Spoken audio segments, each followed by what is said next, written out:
बिस्मिल्लाहिर्रहमानिर्रहीम। आज का हमारा टॉपिक है ग्लोबल पोजीशनिंग सिस्टम जीपीएस, जो कि one of the applications of satellite communication है। सो जीपीएस जो करंट सिस्टम हमारे पास अभी अवेलेबल है, हमारे जो कि फ्रॉम 2000 सिविलियंस को अवेलेबल है, that was initially designed bye US air force. और अभी जो करंट सिस्टम है that is manage by the US air force for the department of defence. ठीक है जी। जो कि करंट सिस्टम हमारे पास जीपीएस पे became fully operational from 1993 when 24th satellite was launched. तो बेसिकली अभी तक हमारे पास अब जीपीएस सिस्टम है, ये मैनेज करता है हमारी पोजीशनिंग को overall the world by minimum from 4 satellites out of 24th functional geostationary satellites. ये जो हमारे पास 24th फंक्शनल सैटेलाइट्स हैं, इनमें से मिनिमम जो हमें at least 4 at a time required होते हैं पोजीशनिंग के लिए, हमारी ओवरऑल पोजीशनिंग को डिस्क्राइब करने के लिए। ठीक है जी।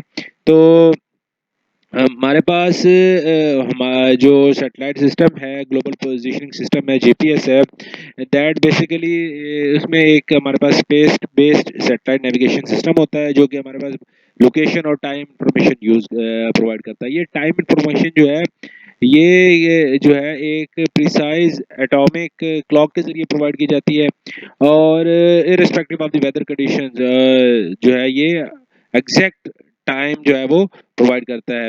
ठीक है जी। ये जो है ये बहुत कॉस्टली है। उसके अलावा ये जो हमारे मोबाइल फ़ोन के साथ सिंक्रोनाइज होते हैं, अगर आप देखें तो मोबाइल फ़ोन के क्लॉक सिंक्रोनाइजेशन जो होती है, उसमें हमारे पास एटॉमिक टाइम जो होता है उसके साथ ये सिंक्रोनाइज होते हैं। बट जो हमारे पास टाइम होते हैं वो क्वार्ट्ज क्लॉक होते हैं, जिनकी प्रिसीजन जो है वो इतनी अच्छी नहीं होती, तो इसलिए हमारे जो टाइम जो है वो सिंक्रोनाइज किया जाता है इसके साथ, मोबाइल फ़ोन के साथ। और इसमें एक वाइटर रोल जो आपको नज़र आएगा वो आएगा आइंस्टाइन की थ्योरी ऑफ रिलेटिविटी का। ठीक है जी। तो ये कॉम्बिनेशन होता है एक्चुअली, ये तीन चीज़ों से हमारे पास जो हमारा लोकल टाइम है, एटॉमिक क्लॉक का टाइम जो है, और थ्योरी ऑफ रिलेटिविटी के जरिए 24 आउट जो हमारे पास है सेटेलाइट्स, उनमें से किसी एक चार को यूज करते हुए। अब हम इसके एक एग्जांपल को डिस्कस करते हैं। फॉर एग्जांपल हम दो कोई बंदा हमारा जो है वो लोकेशन जो है वो ट्रैक करना चाह रहा है रियल टाइम लोकेशन में।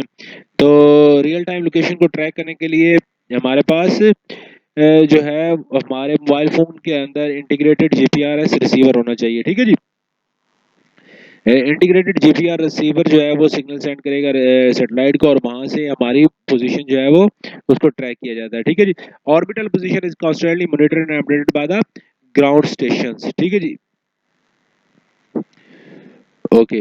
तो अब अगर हमारी पोजीशन वहाँ से कैसे सिलेक्ट होती है, उसके लिए जो प्रोसेस यूज होता है, जो मैथमेटिकल इक्वेशन, जो मैथमेटिकल प्रोसेस यूज होता है, that is known as trilateration. ठीक है जी।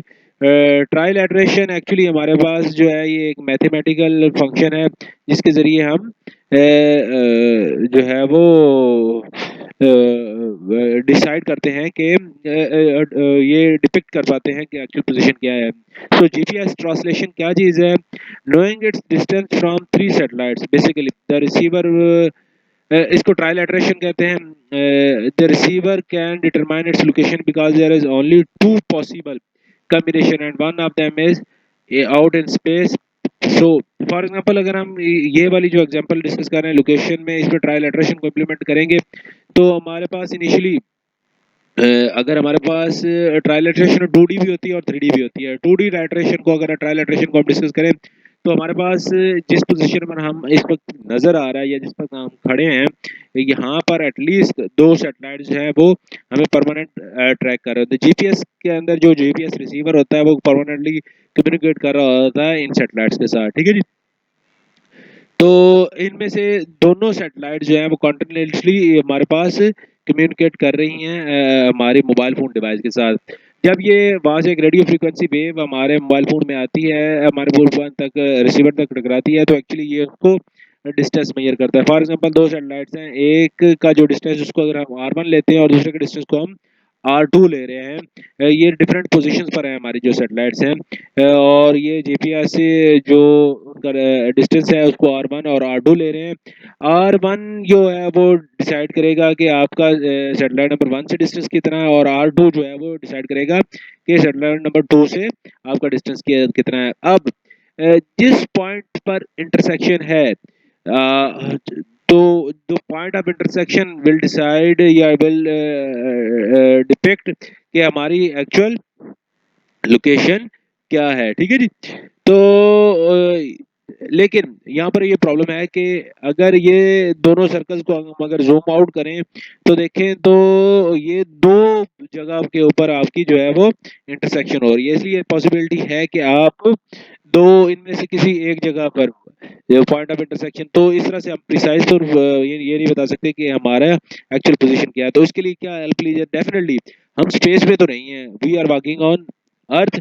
तो जो तीसरा हमारा सर्कल होगा वो अर्थ होगा। तो अगर अर्थ को हम इसमें इंक्लूड कर लेते हैं तो थर्ड पॉइंट ऑफ इंटरसेक्शन जिसपे तीनों जो है वो मिल रहे हैं, पॉइंट्स मिल रहे हैं, वो हमारा एक्चुअल ग्लोबल पोजिशनिंग सिस्टम होगी, ठीक है जी। ग्लोबल पोजिशनिंग सिस्टम के जरिए हमारी लोकेशन को ट्रेस किया जा सकता है, ठीक है जी। सिमिलरली 3D लैटरेशन में बेसिकली हम यहाँ पर सर्कल बात कर रहे थे, वहाँ पर स्फीयर की बात होती है, ठीक है जी। तो वो जो तीनों स्फीयर हैं, फॉर एग्जांपल R1 जो है वो पहली सैटेलाइट का स्फीयर है, R2 दूसरी सैटेलाइट का स्फीयर है, इनका पॉइंट ऑफ इंटरसेक्शन में हम कहीं एक जगह पर हो सकते हैं। तो ये पॉइंट ऑफ इंटरसेक्शन देखें तो ये एक सर्कल होगा स्फीयर का पॉइंट ऑफ इंटरसेक्शन। तो हम थर्ड जो है सैटेलाइट उसके जरिए पॉइंट ऑफ इंटरसेक्शन देखेंगे, तो तब भी हमारे पास दो पोजीशंस हैं जिनके ऊपर हम अवेलेबल है। तो इसी तरह से अगर हम अर्थ को इस सर्कल में इंक्लूड कर लेते हैं तो जो एग्जैक्ट पोजीशन है वो हम डिफाइन कर पाएंगे, वो बता पाएंगे कि एक्चुअली हमारा जो है वो किस पोजीशन पर है, ठीक है जी। अब बात करते हैं एटॉमिक क्लॉक की। एटॉमिक क्लॉक जो कि सैटेलाइट में पहले से अवेलेबल होता है, वो रेडियो फ्रीक्वेंसीज के जरिए हमारा टाइम जो है वो मोबाइल फोन तक पहुंचाता है, मोबाइल फोन तक होता है। और ये कैसे काम करता है, फॉर एग्जांपल यहाँ से एक radio frequency signal atomic clock के जरिए सेंड किया जाता है और उसका टाइम नोट कर लिया जाता है जिसको हम T1 कहेंगे, और साथ में नोट किया जाता है कि पोजीशन ऑफ सैटेलाइट क्या थी उस वक्त जब आपको सिग्नल सेंड किया गया।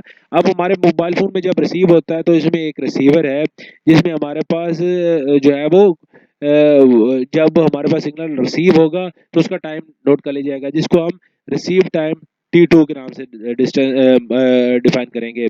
तो T1 सेंड टाइम है और T2 क्या है, रिसीव टाइम है। अगर इन दोनों का डिफरेंस निकाल के उसे स्पीड ऑफ लाइट से, क्योंकि सिग्नल स्पीड ऑफ लाइट से ट्रेवल कर ले, उसे मल्टीप्लाई करेंगे तो हमारे पास टाइम ऑफसेट आएगा, ठीक है जी, या डिस्टेंस आएगा, ठीक है जी। तो हम ये डिसाइड कर सकते हैं, ये बता सकते हैं कि एक्चुअल डिस्टेंस क्या है फ्रॉम द अर्थ, ठीक है जी। तो दो सैटेलाइट्स हैं और तीसरी तीनों सैटेलाइट्स से हम इसी तरह से हमारा टाइम जो है वो कैलकुलेट करके एक्चुअल पोजीशन बता सकते हो। ये तीनों सैटेलाइट्स कंटिन्यूअसली टाइम को मॉनिटर कर रही होती है। तो जो डिस्टेंस है ट्रैवल किया जाता है वो अप्रॉक्सीमेटली स्पीड ऑफ लाइट आपको पता है 3 × 10⁸ मीटर पर सेकंड की स्पीड से ट्रैवल कर रही होती है। लेकिन फिर भी इसमें डिले के चांसेस आ सकते हैं। हमारे मोबाइल फोन का चूंकि जो यूज हो रहा है यहाँ पर क्लॉक, वो क्वार्ट्ज क्लॉक होता है, ठीक है जी। तो उसकी एक्यूरेसी जो है स्मार्टफोन की जो हमारे पास यूज होता है क्लॉक, उसकी एक्यूरेसी नहीं होती, इतना एक्यूरेट नहीं होता, जिसकी वजह से इश्यूज आ सकते हैं।